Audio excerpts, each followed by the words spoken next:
बटेंगे तो कटेंगे। बटेंगे तो कटेंगे, किसको बोला? बांटने वाले ही तुम हो और काटने वाले भी तुम हो और दूसरों को बोल रहे। मैं सुना कल मोदी जी झारखंड में घूम रहे थे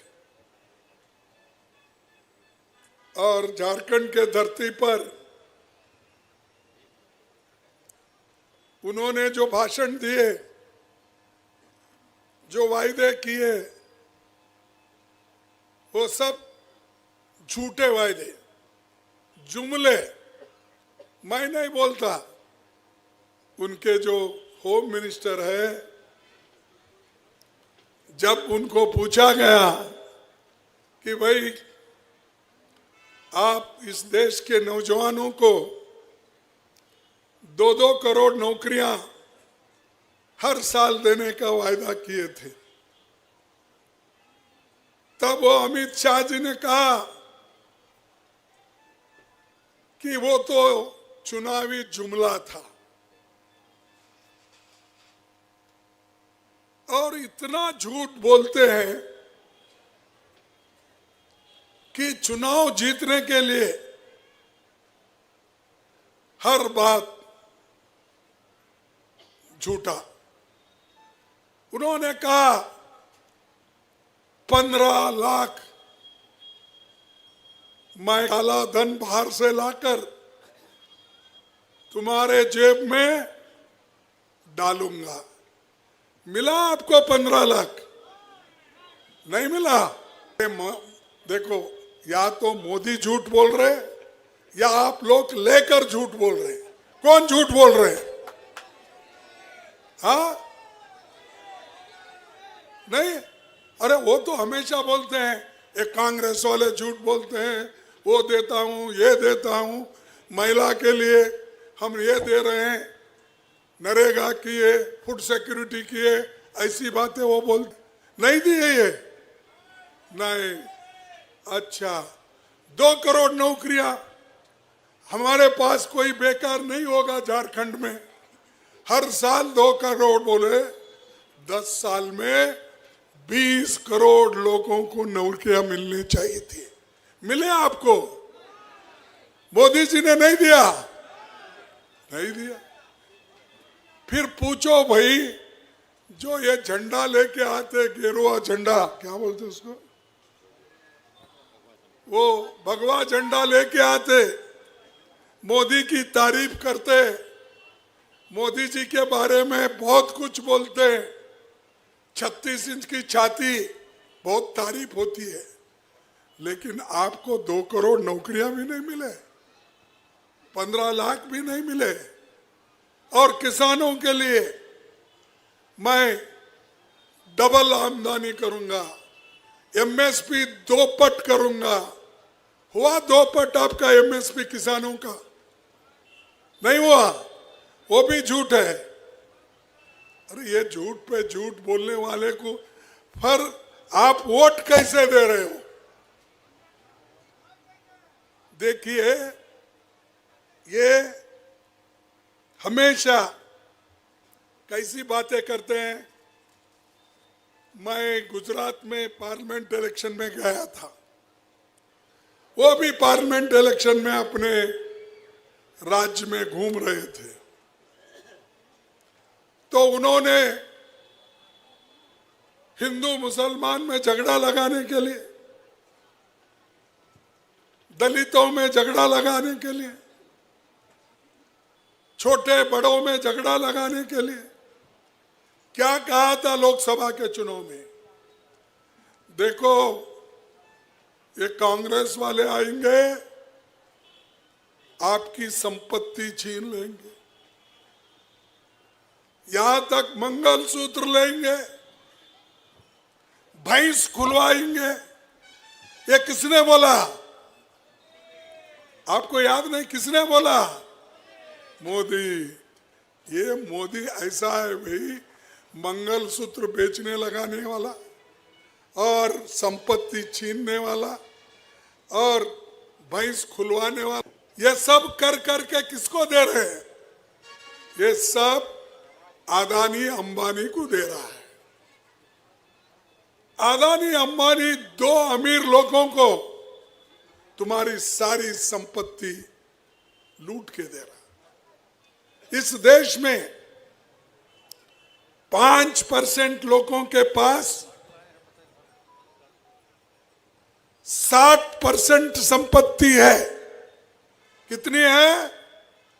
5 लोगों के पास, अमीरों के पास इस देश का 60% संपत्ति उनके पास है,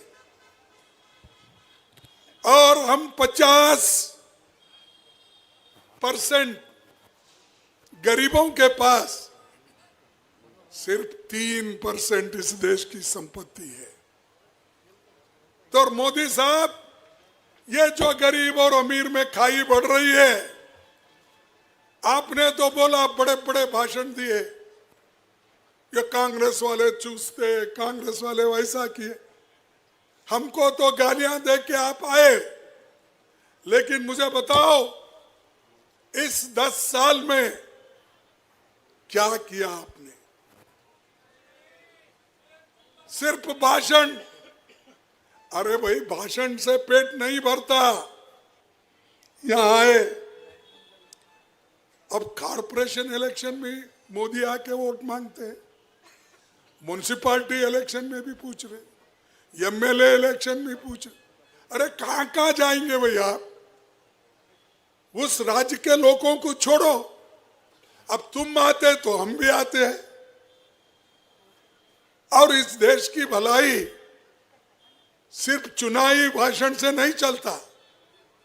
इस देश की भलाई होना है हर किसान को, हर दलित को, हर आदिवासी को, हर माइनॉरिटी को, हर गरीब को मजबूत करना होगा, ओबीसी को मजबूत करना होगा, तभी इस देश की भलाई होती। नहीं कि तुम्हारी सारी गरीबों की संपत्ति अगर अदानी अंबानी के हवाले करे तो इस देश का उद्धार नहीं होगा। तो भाइयों, ये जो आरएसएस और बीजेपी देश में झगड़ा लगाने का काम करती है, भाइयों में बंटवारा करना चाहती है, लड़वाना चाहती है, तो यहां आए, देखो कितना चिंता है उनको। वो बोले माटी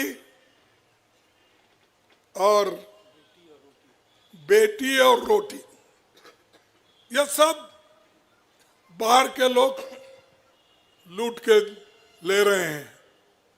फिर आप क्या कर रहे भाई? आप प्रधानमंत्री हो, शाह होम मिनिस्टर है, क्या भुट्टे बुन रहे थे? आप क्या कर रहे हैं? दूसरों को बोलते हैं यह संपत्ति छीन के जा रहे हैं, बाहर के लोग घुसपैठ कर रहे हैं। फिर आपका फर्ज नहीं है उनको रोकने का, इनकी रक्षा करने का? अपना फर्ज छोड़ दिए। मैं इसलिए वोट मांग रहा हूं, बीजेपी को आप वोट दो, ये बेटी बचाने के लिए, रोटी के लिए और माटी के लिए। अरे हम तो पहले से बोल रहे हैं, जल, जमीन, जंगल, इसको सुरक्षित रखना है तो गठबंधन की सरकार आना जरूरी है। हेमंत सोरेन फिर से मुख्यमंत्री बनना ये जरूरी है। ये देश के गरीबों के लिए, झारखंड के गरीबों के लिए ये जरूरी है। ये नहीं कि हम कोयला खान या किसी आयरन माइनिंग, इसके लिए कोशिश नहीं हमारी। हमारी कोशिश है इस देश के संविधान को बचा के रखना, इस देश के लोकतंत्र को बचा के रखना। मोदी जी संविधान के वजह से मिला, नहीं तो मोदी जी वो चाय बेचते फिरते थे, मैं भी एक मजदूर का बेटा हूं, मैं भी कहीं मजदूरी करते फिरता था। अगर हम दोनों को जो चांस मिला, अरे वो संविधान दिया, जनता दी, जनता के कृपा से तुम प्रधानमंत्री बने हो, मैं एक अपोजिशन लीडर बना हूं। ये ख्याल में रखो, ये दिमाग में रखो। अदानी अंदानी को निकाल लो दिमाग से, वो तुम्हारा कल्याण करने वाले नहीं, मदद करने वाले यहां बैठे हैं, वोट देने वाले यहां बैठे हैं। जब तक ये पावर तुम्हारे हाथ में है, इसका इस्तेमाल सही करना चाहिए। यही चाहता हूं मैं। अमित शाह करते क्या घर घर फिर के प्रचार, वही मंच रेडी रहता है, पैसे लगा देते हैं और खूब भाषण ठोक के चले जाते हैं। उन्हें उड़ते रहते हैं, आप नीचे देखते रहते हो। इसीलिए आप बीजेपी को भगाओ। जब तक आप बीजेपी को झारखंड से उखाड़ के नहीं फेंकेंगे, तब आपका कल्याण नहीं होगा। आपका कल्याण इसी में है कि इस पार्टी को आप उखाड़ के फेंक दो, इसको निकाल लो। इसके विचार सड़े हुए हैं, इसके विचार झगड़ा लगाने का है। उनके पास कोई मुद्दा नहीं है शेष लड़वाने का। मैं कहीं सुना भाई, जा को मालूम कि यूपी में कोई मिनिस्टर या चीफ मिनिस्टर बटेंगे, हाँ बटेंगे तो कटेंगे। किसको बोला? बांटने वाले ही तुम हो और काटने वाले भी तुम हो, और दूसरों को बोल रहे बटेंगे तो कटेंगे। हुकूमत तुम्हारे पास, पैसा तुम्हारे पास, बुद्धि तुम्हारे पास, गरीबों को क्या दिए आप? इनको गुलाम रखने का तुम्हारा इरादा है। अरे कोई गरीब मंदिर में नहीं जा सकता आज भी, कोई अछूत पानी नहीं पी सकता किसी के घर में, स्कूल में नहीं जा सकता अच्छे स्कूल में। ऐसी स्थिति है और ये बोलते हैं ऊपर से बटेंगे तो कटेंगे। तो ये लोग अपने लिए बोलते, ये बीजेपी का एजेंडा है, आरएसएस का एजेंडा है। इस एजेंडे को तुमको तोड़ना है। जब तक इसको आप नहीं तोड़ेंगे, तुमको ये लोग शोषण करते रहेंगे। वो बोलते हैं, अरे मैं एक दलित को इस देश का अध्यक्ष प्रेसिडेंट बनाया, राष्ट्रपति बनाया, एक आदिवासी को भी राष्ट्रपति बनाया। हाँ बनाए भाई, नाम के वास्ते मत बनाओ। उनके हाथ में काम दो, काम कर लो और उनको अधिकार दो, सिर्फ तुम्हारे पीछे फिरने के लिए नहीं। मिनिस्ट्री मैं इतना दिया, वो मिनिस्टर को क्या पावर है? जो मोदी जी के सेक्रेटरी को पावर है, वो मिनिस्टर को भी नहीं। उसके चपरासी को जो पावर है, वो एमएलए एमपी को भी नहीं देता है। तो ऐसा, इससे लोकतंत्र मजबूत होती है। लोकतंत्र उस वक्त मजबूत होगी जिस वक्त गरीब के हाथ में पावर आएगा, गरीब के हाथ में जो पॉलिटिकल पावर आएगा, उसी वक्त उसका आगे बढ़ेगा। आज यहाँ हमारे हेमंत सोरेन जी है, ये गरीबी से आदिवासी के चीफ मिनिस्टर है। उनको दर्द मालूम है गरीबों का क्या दर्द है, उसके पीछे पड़े हैं। डालो उसको, जेल में डालो। अरे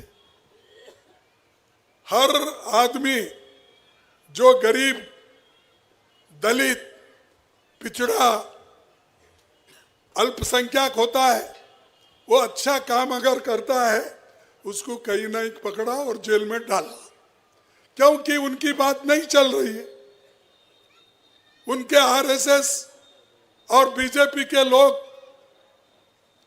तंग हो चुके हैं। तो इसलिए मेरा कहना आप सबको यही है कि आप मजबूत बनेंगे तो गठबंधन भी मजबूत बनेगी। और मैं और एक बात आपसे करूंगा, यहाँ के गरीब लोग, झारखंड के लोग, उनको केंद्र सरकार से कम 1,36,000 करोड़ रुपए तुमको मिलना चाहिए। यह तुम्हारा है। वो मोदी को दिखता नहीं, सिर्फ उनको दो बड़े लोग दिखते हैं और सामने एक शाह साहब दिखते हैं, और कैबिनेट में दूसरा कोई बोल भी नहीं सकता। जो कुछ बोलेगा मोदी ही बोलेंगे, जो कुछ करेंगे शाही करेंगे, क्योंकि सब पावर अपने पास लिए उन्होंने, पूरे हथियार उनके पास। और दूसरों को बोलते हैं कि डिसेंट्रलाइजेशन ऑफ पावर हमने कर दिया। अरे आपने क्या कर दिया? राजीव गांधी ने इस संविधान को बदल के, उन्होंने संविधान में संशोधन करके महिलाओं को पंचायत में, जिला पंचायत में, म्युनिसिपालिटी में, दलितों को, ये सबको जो हक दिया और अधिकार का जो विकेंद्रीकरण किया वो कांग्रेस ने किया। तुम सब स्टेट के पावर छीन ले रहे हो। जो कुछ भी काम है वो छीन लेना, सब कुछ मेरे। इनका बफे सिस्टम टाइप है, जो मिला वो पहले खा लेना, बाद में कुछ क्यों नहीं होता। कल प्रधानमंत्री झारखंड आए थे, कह रहे थे कि झारखंड में घुसपैठियों को बाहर निकालेंगे। अमित शाह यहाँ आकर घुसपैठियों की बात कर रहे थे, डरा रहे थे। अरे भाई, घुसपैठी लोगों को निकालना ये जरूरी है, फिर 10 साल में क्यों नहीं निकाले? क्या 10 साल में नींद की गोली खा के सो गए थे?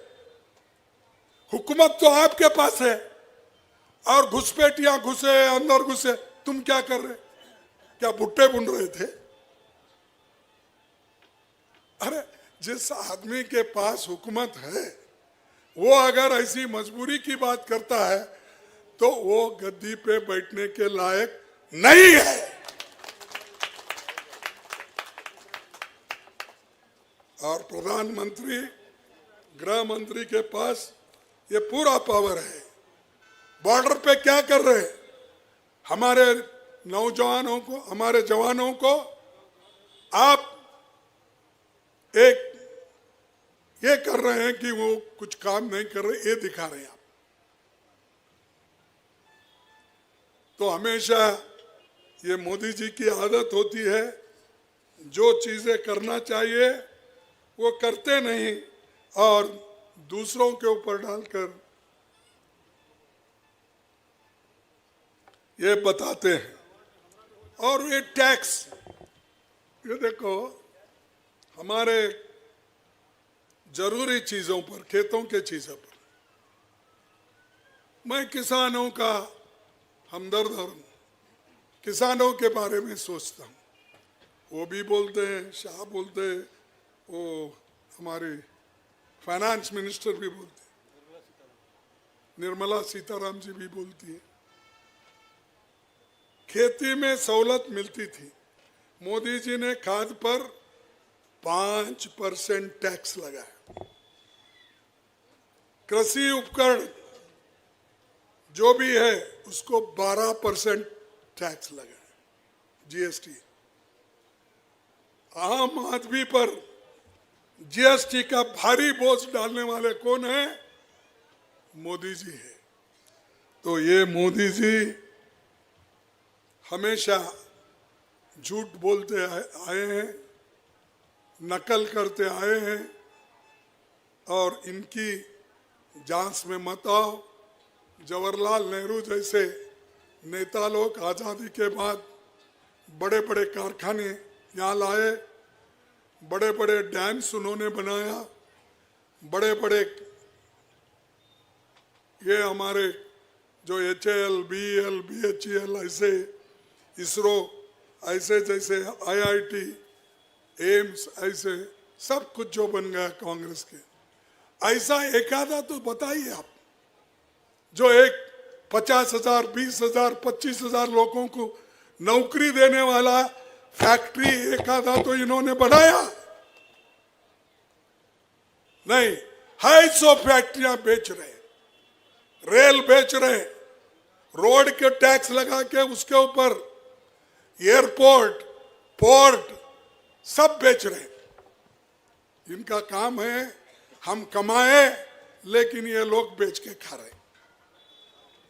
और नेहरू जी ने क्या किया? हमारे में झगड़ा लगा रहे, वल्लभ भाई पटेल, नेहरू जी तुलना करना। अरे आप कौन होते भाई तुलना करने वाले? उस वक्त आप पैदा भी नहीं हुए थे। आजादी तो हमने लाई, गांधी जी ने आजादी लाई, लेकिन आरएसएस ने, खासकर मैं बोलूंगा गोलवलकर, जो हमारे उनका नाम क्या है, गोलवलकर तो उनका गुरुजी हो गया, गोली मारे सो आदमी का नाम नथुराम गोडसे। नथुराम गोडसे गोली मार के जो आदमी, जो महात्मा हमको आजादी दिलाया, इसको गोली मारने वाले कौन? यही लोग, यही लोगों से। और ये लोग हमको सिखाते हो